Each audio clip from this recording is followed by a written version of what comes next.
What's up, everyone, and welcome to the Operation Grim Sky full reveal. My name is Justin Kruger, community developer on Rainbow Six Siege, and today we are about to go over all the details of our two new operators, Maverick and Clash. And we have a new rework in the works coming to you very soon, the rework of Hereford. And to help me break down all of these details, please welcome our two panelists, Jeremy Dowsett, level designer, and Emilian Lomé, game designer. How you guys doing? I'm doing good, man. How are you? I'm doing fantastic. These events have been amazing. The games have been amazing. Emilian, how's your event been so far? That week has been incredible. It's insane to see the crowd, to see the team at the level they have. It's fantastic. Such a good time. The crowd has been incredible. This entire event, they've been going crazy, and I know they cannot wait to get into some of this content that we got coming up. And so let's get right into it. Without further ado, let's take a look at Hereford Base, our reworked Hereford Base. Jeremy, let's, for those people that don't know what a rework is, what exactly is a rework? A rework is an opportunity for the team to go through and look at legacy maps that we've built. And in this case, Hereford was the first map that we actually built and prototyped the game on. And look at the problems and rework it from the start. You know, in this case, it's a brand new map. If you look at the old Hereford now that's up on the screen and look at the new Hereford, we've completely redone it from the ground up. Completely redone it, so it's way different than what we've introduced last season with the map buff. This is a new map, bottom line. I mean, it's a little familiar, but it's really new. Players that know Siege and know the game will recognize it. They'll recognize the thematics, the Spitfires, the control tower, and the shooting range, but the inside is, you know, it's a slightly bigger floor plan than it was before, with more rotation options and more verticality. So we've gone through and made a brand new map for the community. Right, and so you mentioned some of the issues with the old Hereford base. What were some of those issues, and why did you need to fix them for this map? Obviously, it's a little bit old now. It was the first map ever made, but now you're going in and changing the guts of it. Basically, the problem with the old Hereford was the destruction needed to be updated, and also that there was only one really viable bomb site, which was down in the basement. So, you know, when you're playing a game and it's always the same bomb site, and the other bomb sites don't get used, it's no fun to play. So what we've done now is 4 bomb sites, more stairs, more verticality, more destruction, and just made it so it's actually a much more viable and much more fun map to play. As a level designer, do you feel as though that's one of the biggest challenges and most important aspects of your job, to see that variety in bomb site selection in order to have a balanced map? You have to make sure that bomb sites are completely viable. You don't want one that's slightly overpowered, because then once it goes ranked or pro, they'll always pick that bomb site, you know, but now they have to play all the bomb sites. But the real thing is, you want viable bomb sites, you want variety in the map, and you do really want it to be balanced and to play well as much as humanly possible. Yeah, and a really key thing that we were talking about last time you were up here in May at the Atlantic City Finals was rotations. And for Villa, rotations were integrated into that from the beginning, but the old Hereford had some issues with rotations. And what have you guys done to resolve some of that? You mentioned the stairs as well, but tell us a little bit about that. Well, the problem when you look at it from a single staircase map is there's no viability of rotation. So we've added a second set of stairs that go all the way up, all the way down, which allows for greater rotation. Then you add the traps, and then you add the balconies on the outside. It allows the attackers and the defenders to rotate really quickly, depending on how they want to play the bomb sites. Yeah, and I want to point out really quickly, we're going to get into all of those bomb sites in just a moment, but I wanted to point out the design, the art design. You and your team and the art team back in Montreal have done an incredible job at revamping this map. The art team, again, have done an absolutely superb job. You know, it feels like Hereford. It doesn't feel like it's a completely alien space. It feels like Hereford. It looks like Hereford. It's got the same thematics, the same feel. Like, Max and the art team in Montreal did an absolutely superb job. Of course, it's England, so they made it rain, which kind of irks, you feel insulted. It irks me a little bit that it's raining. It doesn't rain in England all the time, but you know, it's grim sky. It's raining. You know, it fits really well with the operation. Fits it. You feel it. You feel the ambiance. You feel the environment. And I think you know, I got tweeted at when we first revealed this this map. One of the tweets that I received was, you know, it feels as though as as though I imagined exactly how it would be in the books. So, you know, it's going back to a little bit of that thematics that we really wanted to introduce with Hereford. The old art style was a little bit gray all over the place. Hard to do a lot of call-outs on that as well. It impacted gameplay, and I think players will be pleasantly surprised when they enter into Hereford for the first time. It's definitely not a problem anymore. The thematics are very strong, and it's great to hear that people feel that when they see this map now, they feel like it's come from the books. You know, that's what we strive to achieve at all times, is to go through and make it feel like a real living, breathing place, you know. And like I said, the art team did an amazing job on this, and I'm super proud to have worked on the map with the other designers. Yeah, all right, so let's go into the spawns and into this building and break it down bomb site by bomb site, because I really want to get into the guts of this. But let's start with the spawn points. What has changed with the spawn points? Nothing much has really changed with the spawn points. You've still got control tower, the shooting range, and the Spitfire courtyard.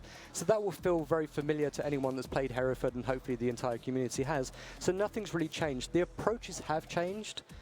Because obviously the outside's completely changed, the inside's changed. The approaches have changed a little bit, but they're pretty well sheltered, and they're very good approach lines for. So in terms of those approaches, you know, a lot of those elements, a lot of those objects that were there before have completely been redesigned. Yes, everything's been redesigned. Yeah, cool. All right, so let's get into the guts of this building. Jeremy, I know you're excited to break it down. We're going to be going floor by floor, starting with the third floor down all the way to the basement. So let's start with that third floor bomb sites, and we have ammo and tractor on the third floor. How you got a tractor on the third floor is beyond me, but you know, break down the strategy for this. Ammo and tractor is actually one of the bomb sites that we actually had the most trouble with. It wasn't very viable, and we had to rework it a few times. It's a very open space with not too much cover, so it does make it quite tricky to actually go through and defend. There's no direct access really to a bomb site, so as per usual, you have to commit to the bomb site to actually go through and be able to attack it, or attack it fully. It's really interesting because you're looking for the attackers to come from the balcony or from the two stairs that come up. Yeah, and we're going to be taking a look at that entranceway in just a moment, but you know, that strategy of defending from the balcony, from the outside, from the top. How is that for you as a designer to really design that defense point? It's actually really fun to design something like that, and there's a few little tips and tricks you can actually use as an attacker. Remember, there is a drone vent up on the roof, so if you need to drone that bomb site, or if you need to drone any bomb site, you can go top down or bottom up. But what makes this so fun is there's so many avenues for the attackers to come at you from the stairs or from the balcony, so you can feint out the defenders quite easily. Yeah, from the stairs or even the roof. I feel like there's going to be a lot of external rotations on this map I think for this bomb site. I think you're going to find a lot of people, if they need to rotate, they'll go up on the roof and come down and rappel on the other side for sure. And now that balcony is really important as well. Talk to us a little bit about that balcony. Why is that there? The balcony's there to allow another option for the attackers to actually come in, but to also have another avenue for defense, because if you've only got two sets of stairs and a couple of windows, it's not really enough for fun gameplay. But you throw that balcony into the mix, it really does mix it up, and it's a very, very tense bomb site to defend. One of the words that you described this bomb site was absolute chaos. It's so much fun. Even when we're playtesting it internally, like you can hear the team screaming, like just because sometimes you just get hit and you just don't expect to know where it's coming from, and it just comes from every side, and there's not much cover, and you're just running for hell. It's so much fun to play. I think the community is going to love this one. And I mean, that's where we always start with on our maps. Our operators is fun, right? Yeah. So that's what you're trying to achieve here. All right, let's move on to the second floor. We have kids' room and master bedroom on the second floor. Let's take a look at these bomb sites here. Tell us a little bit about the strategy behind defending and attacking the second floor. Kids' room, master bedroom is a really good area to go through and play. It's a very viable bomb site. It's an awful lot of fun. You see in the kids' bedroom, there's the bunk beds and there's the bomb right on the side, and it's really fun to try and defend the bomb. Like if you got someone staying back and trying to hold the area, and there's a lot of options to actually extend your defense on this floor for sure. Yeah, and you mentioned that verticality. Yes. And that verticality comes in play on the second floor really, really importantly because you have those hatches, you have those line of sight floors on both sides. Yeah. On the floors and the ceilings. So how are players are going to be defending against that verticality on this floor?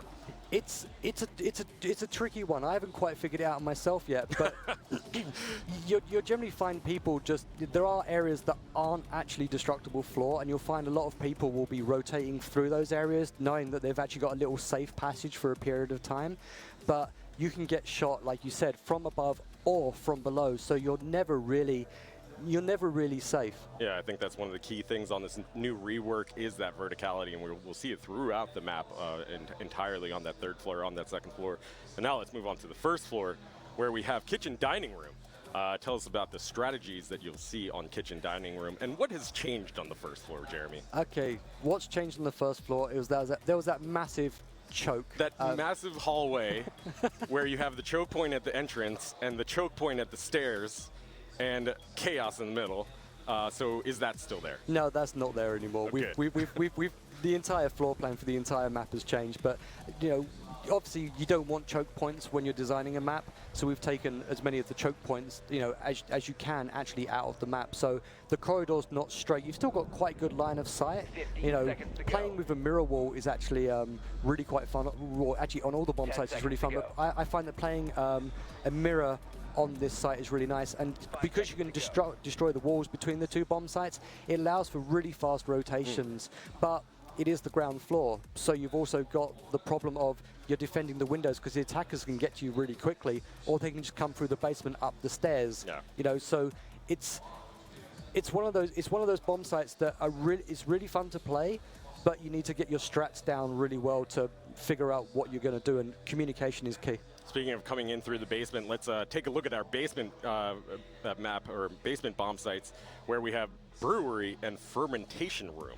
Now, as a UK man yourself, I am very pleased to see that there's a brewery in the basement of Hereford. Well, it's only fitting. It's the SAS. I'm sure the SAS drink a fair amount of beer. It's a great thematic. When it's cold and rainy outside, you want to drink some beer, right? Exactly.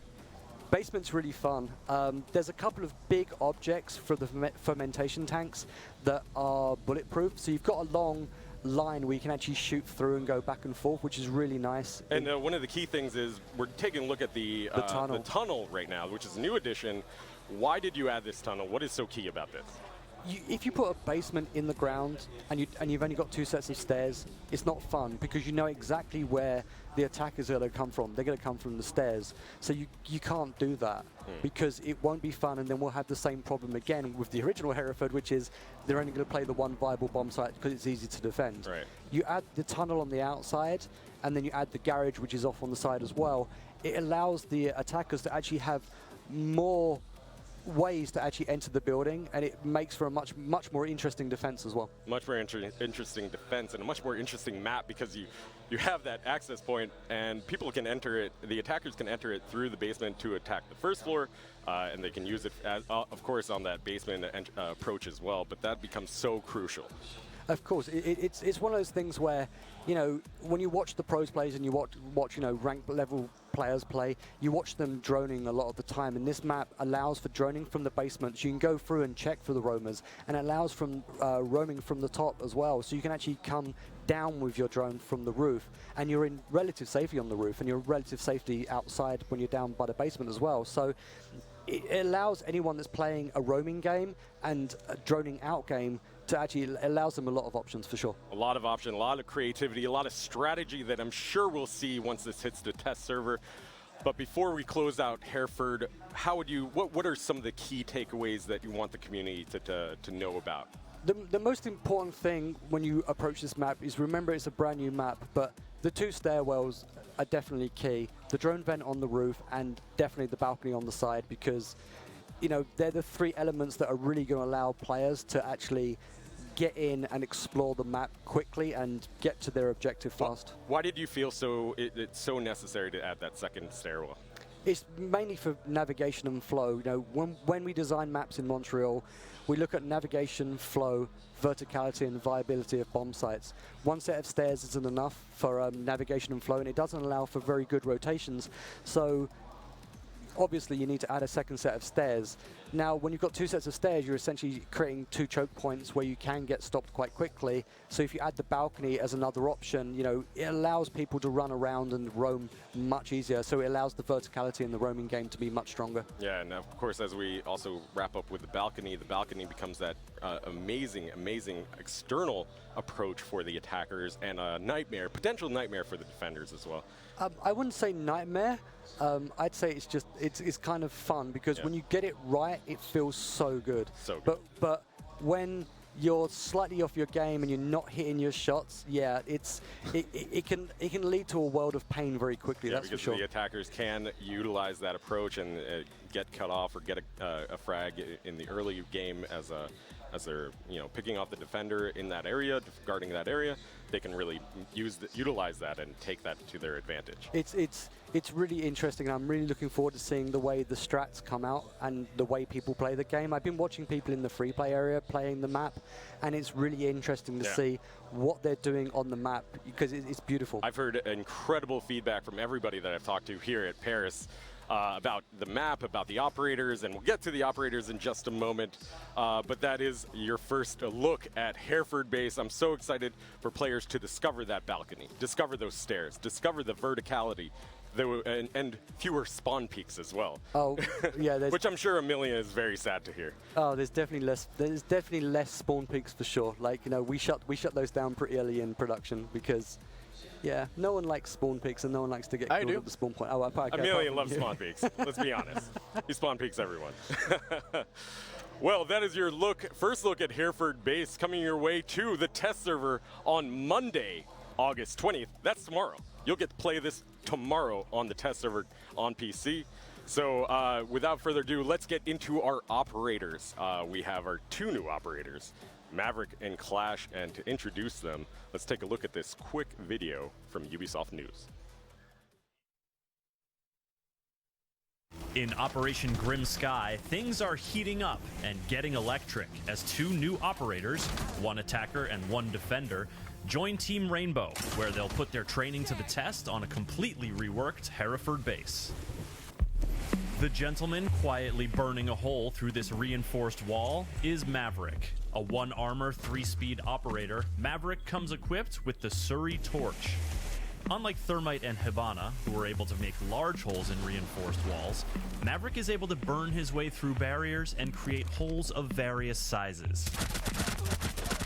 It'll take up nearly all of your torch's fuel to create a hole you can actually move through, but what Maverick excels at is cutting out small, sneaky windows, creating sight lines nearly anywhere.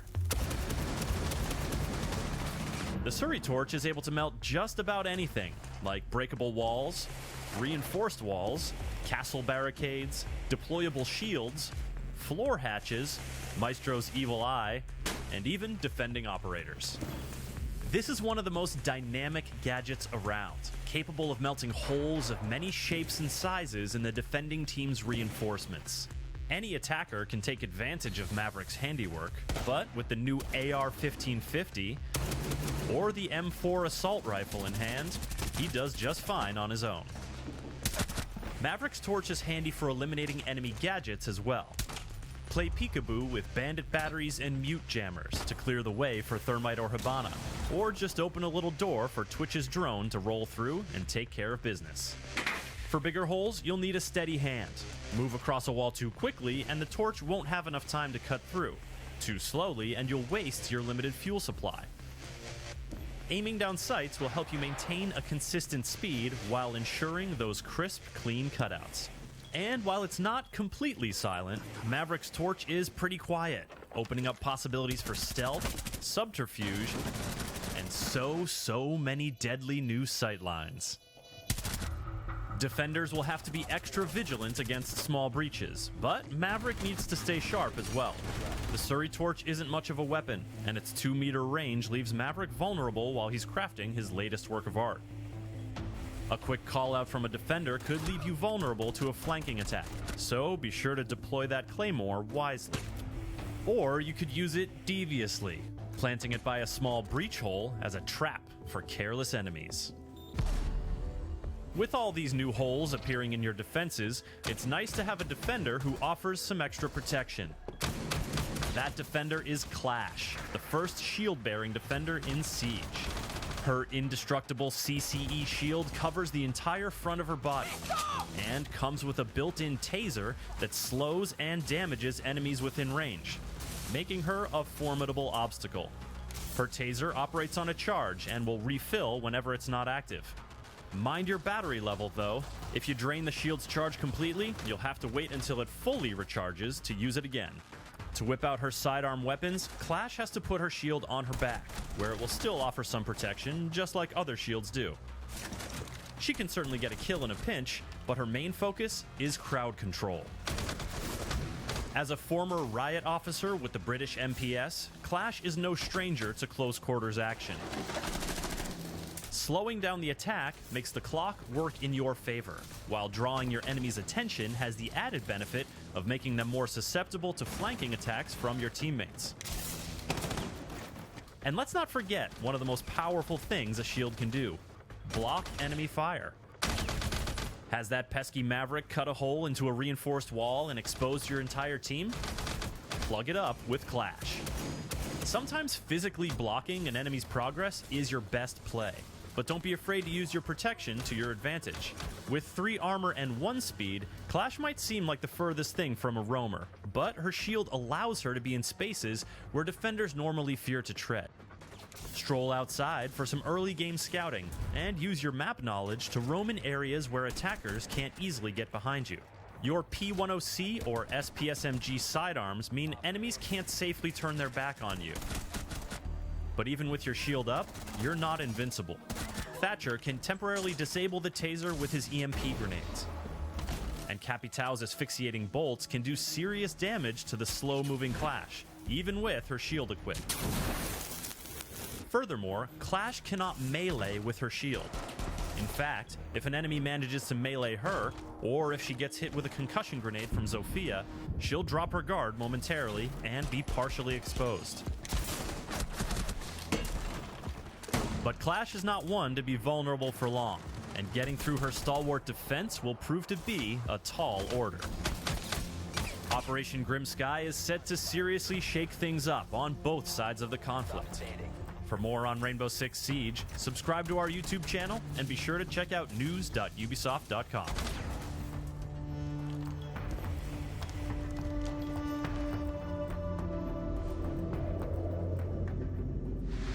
And there it is. That's your first look at Clash and Maverick. And now I'd like to bring in Emilien Lomé, game designer on Rainbow Six. How you doing, man? I'm doing great, Justin. Thank you very much. You're going to be breaking down all the design reasons behind these two operators. But let's first break down who they are. Let's get to know Clash. Clash, who is she? Well, Clash is someone who believes to fight for the good cause. She puts team play above all else. She's resolute, she's sharp-witted, and she's a bit arrogant, but extremely loyal. Arrogant but loyal. I like her already. So how does her gameplay play out? Obviously, we saw a little bit in that footage, but how did you design her? So the idea was indeed to bring a shielded defense, which might seem and sound terrifying, and that makes a lot of sense. Very scary. But ever since we released Siege, we had 2.5 years of experience to try to pick what we liked from the shield gameplay and adapt that to the notion of shield in defense. And that was a long process, but we think we found something interesting. So you took like what you liked the most from Montaigne and what you liked the most from Blitz, sort of married them together in Clash a little bit, yeah. Kind of that, and at the same time is like you have to both take what you like from the shield and also think it's a defense shield. It doesn't have to push the side, she just has to stand there and prevent them from pushing. So we focused the shield mostly on the defensive aspect, that was super key, on the team play aspect, but remove a lot of elements of lethality. Emilien, this is our first defense operator with a shield. Why are we introducing this now to the game? Well, we definitely want to explore new areas of gameplay in every scene, like as much as we can, and expand on things that already exist, but also bring some new things, new fun things to play around. Clash in our situation was mostly we need someone who can bring a new way to play as a team, and definitely since she is very low lethality, she really needs her teammate to do the job with her. She needs to communicate a lot, and that's what we like about Clash. So you would describe her more as like a team play operator than anything else, right? Yes, definitely, above all else. Above all else, why is she so good at creating in team play situations?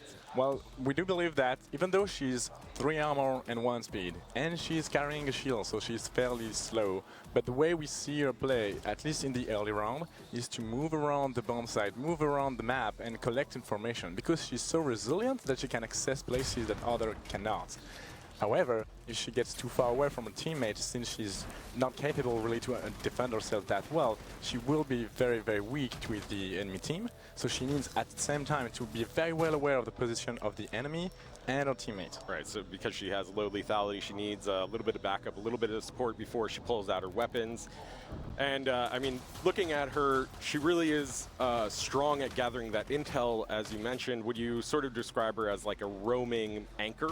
Is that something you would say? It's kind of accurate, yeah. I would say it's like this 2-stage in the round where you would be like this roaming or support roamer, like the first part of the round, relaying information a lot, moving a lot, gathering information, and then maybe come back to site in the second half to try to use a shield, the taser shield that will slow down your enemies to prevent the push and prevent the enemy from planting the diffuser and accessing the objective. Yeah, the taser is really one of the key elements of her gadget. It keeps players at bay, it keeps them at distance. Is that really important for Clash? Yes, it's really key because, like I said, contrary to other shield, every shield we have, especially Blitz, but also even Montaigne or even Hughes, they want to close the gap to you. Their long range are not that effective, but they want to close the gap. They want to get to your face. However, Clash is the exact opposite. She's a shield in defense, so you need to think this the other way around.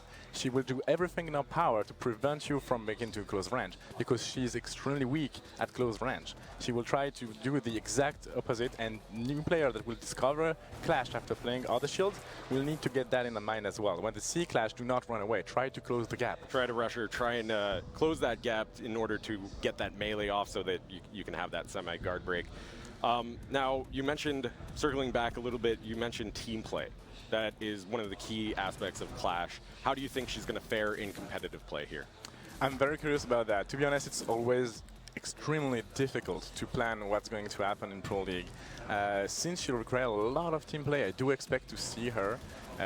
It's a big sacrifice to bring Clash with you, because you do not lose the gun entirely, but almost. And if you do that, you need to make the most out of her capability, and that implies a lot of team play. So I do see her being used there as roaming, supporting the roamers, preventing access to the side, playing the time a lot, which is the most important resource in the game. Potentially that's where she's going to shine the most, because you are going to have that communication, that coordination between players, and have structured strategies around Clash where she's not only defending and blocking a site push, but she can push outside the map a little bit and gather that intel to the team, and then also provide a little strategy of maybe having a defender behind her in order to see through the shield, because that shield is see-through. That's the first see-through shield we're introducing. Why do you think that's so key to Clash?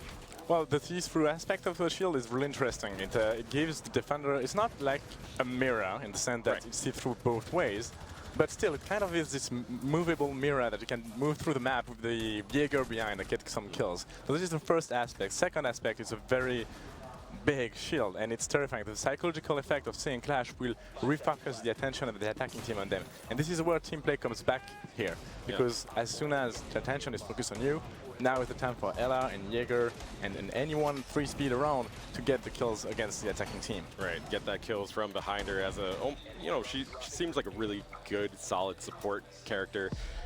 Low lethality, but she still has guns, right? This is still Rainbow Six Siege. Let's take a look at her loadout. What is she packing? So yeah, her primary weapon is the shield, and she cannot have a sidearm with that shield. It's a big shield, and you cannot have your sidearm with it. But so in the same way that like Blitz and Montaigne have their primary as as their shield. Yes, but they have their sidearm with the shield. Right. She cannot. She can't. But if she plays the shield in her back, she can access her sidearms, which are both great weapons. We have a handgun, and the first burst fire weapon of the game, 2 bullets.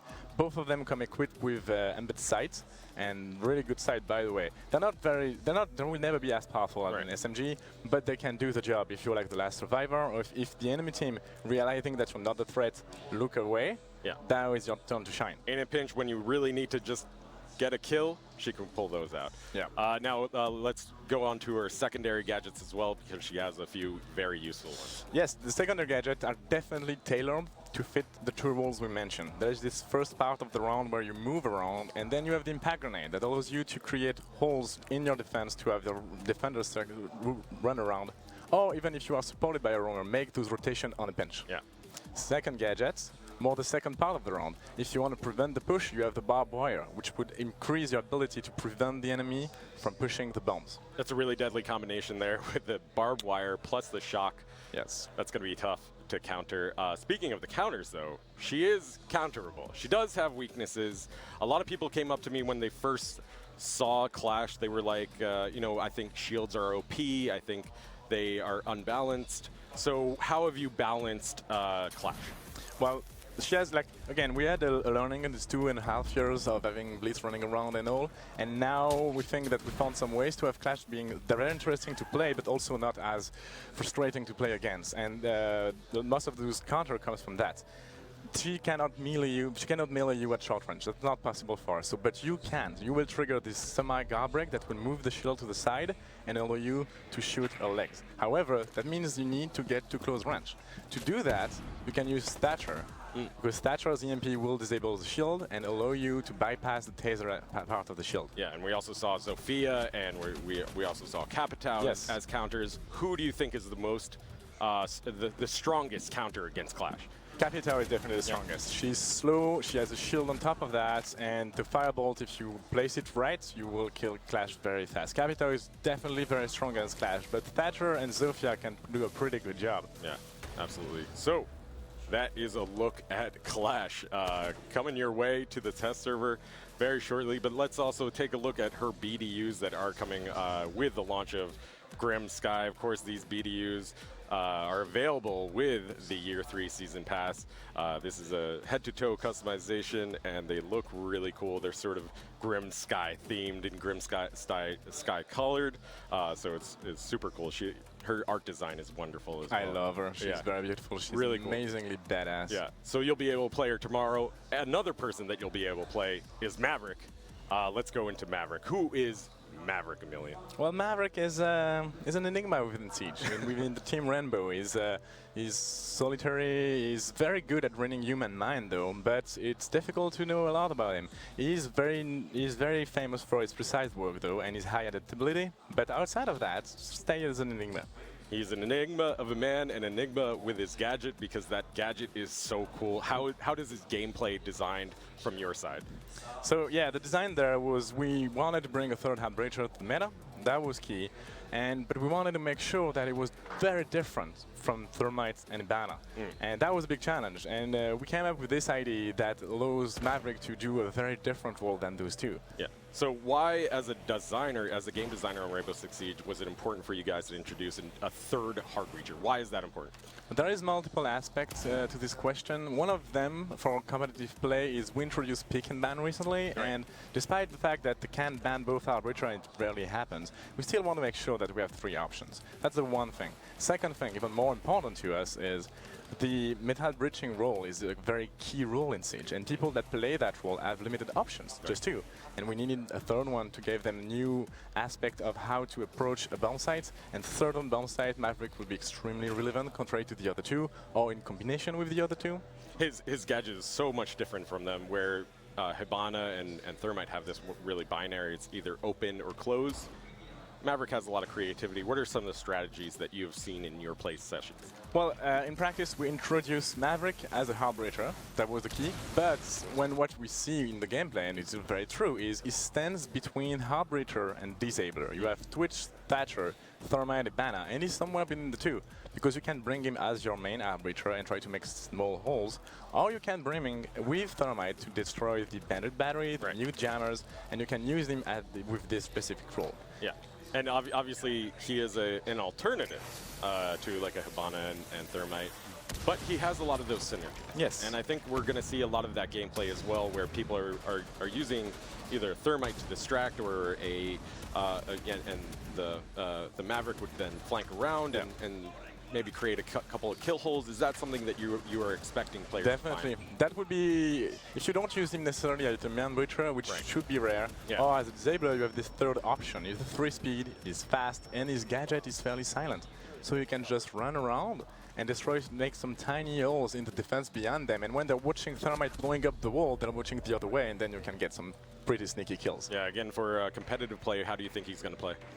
It's really, again, super tricky, and since he's so creative in his ability to make whatever he wants, I'm really curious to see what they're going to do. He doesn't have a lot of resources in his gadgets, so he's never going to replace the Thermite or even Ibana, but it's a very new role in the bridging meta, and we're going to see a lot of interesting things with Maverick. Yeah, a lot of interesting things, a lot of creativity, and let's take a look at his loadout as well. His loadout's pretty powerful, would you say? Yeah, fairly potent. It's a classic for an attacker, I would say. Yeah. We have a semi-automatic DMR, and we have an assault rifle. Those two very good weapons, and the sound design of those weapons are amazing. 3 armor, 3 speed, 1 armor, so very fast. And he has a handgun with that. But the most important and interesting thing about Maverick and his loadout, secondary gadgets. Secondary gadgets. Tell us a little bit about his secondary gadgets. What are they? So the secondary gadgets are very important for him. He has 2, Claymore and Smoke. This is 2 very different approaches to Maverick. The Smoke is, since he's a very potent hard breacher, since he cannot really be countered by Mute and Bandit, he needs drawback. And the drawback is it takes time, a lot of time to make your holes. You're exposed, you're very close to the wall. The enemy team see the torch through the wall, so they can challenge you and try to kill you. So it's very tricky as a Maverick to trying to find a hole if the enemy team is aware.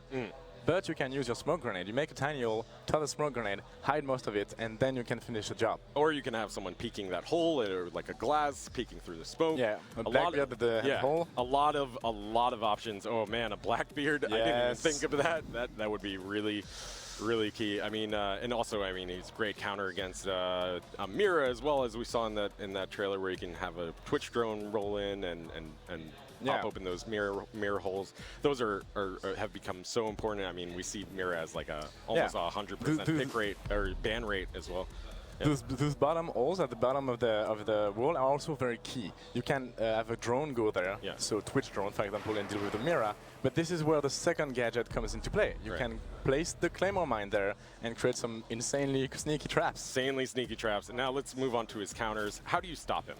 Well, there is, again, since he's somewhere between Disabler and Metal Breacher, he's not in the same counter loop as Ibana and Thermite, obviously. However, removing this counter meant we had to think of a lot of drawbacks, and as we mentioned, you need to be very close to the wall, the enemy team knows you're there, and you're very slow, and the holes appears as you go.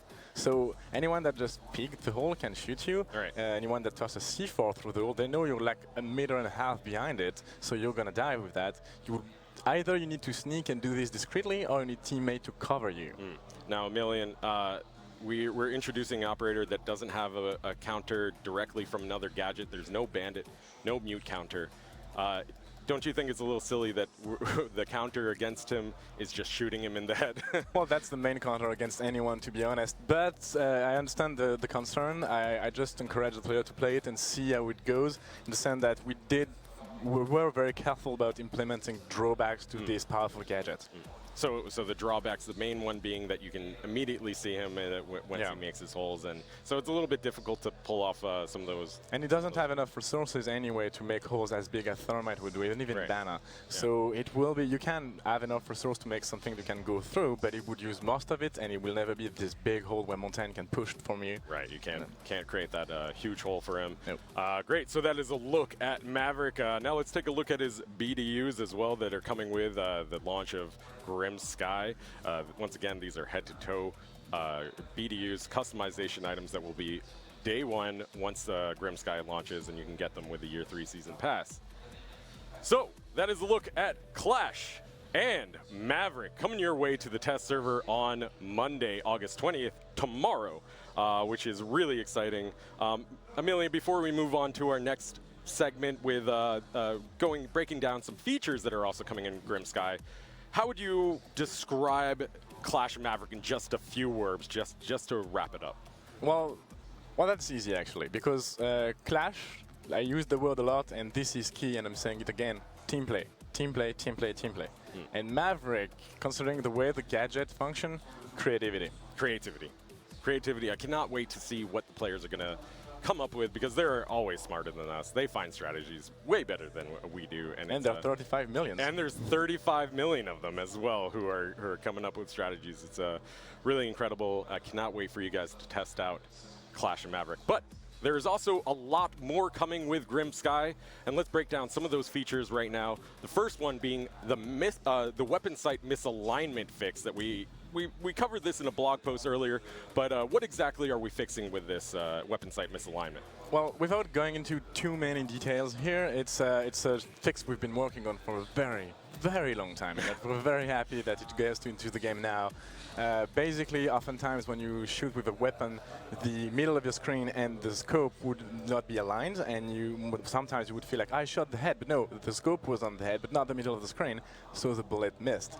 Now it's no longer the case. Every single moment in the rate of fire of your weapon, the center of the screen is aligned with the fucking weapon. The people are happy. The people are happy, Emilian. The people have spoken.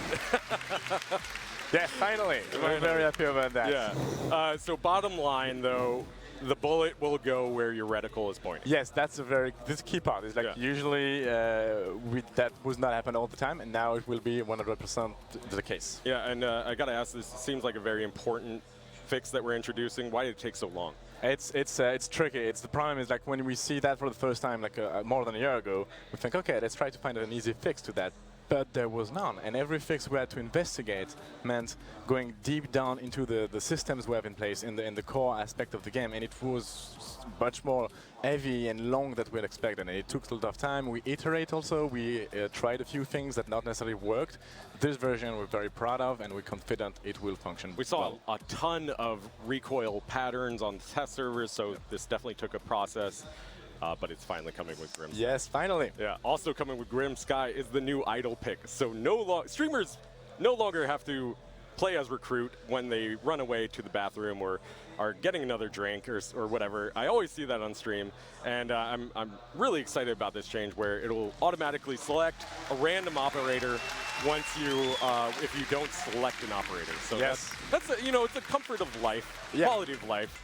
Pick. It happened to every one of us. Yeah. It happened always, and that's really comfortable. The interesting aspect of that is it came from a different feature. It came because we needed that for pick and ban, because there is no recruit in pick and ban. And playing pick and ban, you're like, yeah, but that's cool. Let's just bring this right away into rank and casual in the rest of the game. So this is how those big features that I might have meant for different purposes end up just joining the rest of the game. Yeah, absolutely. Now, we have the map rework, but we also have a map buff as well. Jeremy, tell us about the map buff.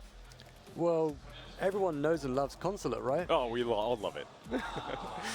Well, we've gone through and we've reworked Consulate. You'll see the before and afters here. We've gone through, redone the art. We've gone through, added another bomb site to the map, and we've gone through and looked at the most important thing, which was the early kills and the spawn peaks, and it looks absolutely amazing. Yeah, the crowd is reacting right now. What do you think? Why do you think it was really important to do these tweaks, these map buffs? Oh, they really do like the map. They do like it. The importance of doing it was the main thing was adding a fourth bomb, so it makes. Let them clap. They're clapping away. They're cheering. Man. No, our team in Montreal should be super proud because they did a superb job yet again. But adding a fourth bomb into the map was actually one of the key things we wanted to do, because 4 bombs equals more fun. It also makes the map an awful lot more viable for ranked and pro play. Yeah, it was removed from competitive play, and this is one of the reasons why. Or was it? Maybe? I don't know. Well, I know a lot of people have been complaining about it because of some of these issues that you're fixing, but one of the aspects we had in mind as well when we released pick and ban is we introduced a rotation to 3 bomb sites, and we removed map that didn't have a 4th one. Right. However, Consulate was too good to be removed, and those guys just catch our own problem with very well. And now we have 4 bomb sites. There you go. So we added a 4th bomb site to make it more viable and more competitive. Yeah. So now it's super fun. Now it's better. It's prettier. A few things have moved around a little bit, but it's it's like a comfy pair of slippers. You're like, don't be scared. It's still the same map. It's perfectly fine, but it plays better, it looks better, and it's absolutely superb. Yeah, absolutely. Now, another feature that we just introduced because of Maverick is the new hatch destruction rework. Millian, tell us a little bit about why you guys introduced this. Well, that's also a thing we had in mind a very long time ago. When we released Ibana, it felt not right that hatch was binary, that hatch would be destroyed or not, and that's it. So what we wanted to do for a while, and that now Maverick allows us to do, is this semi-destruction. That means that if you want to destroy a hatch with thermite, no problem, always work. Thermite will always blow the hatch, but Hibana, you'll need 6 pellets, exactly. You need your 6 pellets. It doesn't sound like a big difference, but if a roamer is around and gets a few shots on your pellets, then you need to use another of your resources to get the hatch done. Yeah, or you can have Maverick come by and finish the job. Exactly. Right? Maverick can come by and finish the job. If it deals enough damage to the hatch, it will be destroyed also. So he can deal with hatch as well, but he can also make those sneaky holes and kill people below. Now we've outlined a lot of these features on our blog, rainbow6.com. We also have a ton more coming with Grim Sky, including two-factor authentication for ranked. We want you guys to protect your accounts, protect those accounts from hackers. So activate two-factor authentication on your accounts. We also have R6 Fix, where you can go and report bugs, report any issues. But we have one more surprise for you, and that is the Elite skin. We have the Frost Elite skin coming with Operation Grim Sky. And here you're taking a look at Frost Elite. Of course, the Elite skins are premium skin that are available with a full head-to-toe redesign of the character, plus a weapon skin, a charm, and that awesome victory screen animation.